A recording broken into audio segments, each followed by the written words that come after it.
તો મિત્રો good morning, જય માતાજી, જય શ્રી કૃષ્ણ. સ્વાગત છે તમારું આજના મારા નવા વ્લોગમાં.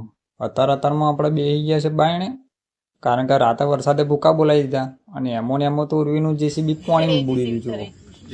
એટલો બધો વરસાદ પડ્યો કે જેસીબી આખું પાણી બુડી ગયું.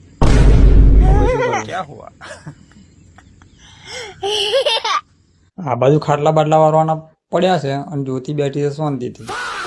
અને પછી આપણે નહીં ધોઈને થઈ ગયા તૈયાર, કારણ કે આપણે તો નોકરી પર જવું પડશે ને. ઉર્વી લખે છે અત્યારમાં લેસન ને જ્યોતિએ બનાવી દીધું શાક.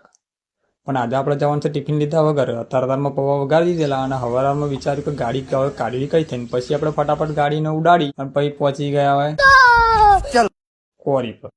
એના પછી આપણે 1 વાગે નીકળી ગયા ઘેર ખાવા, કારણ કે આપણે ટિફિન લાયા નતા. તો જ્યોતિ એમની માટે લઈ ગયો તો કેરીઓ અને સફરજન. ઠીક હે.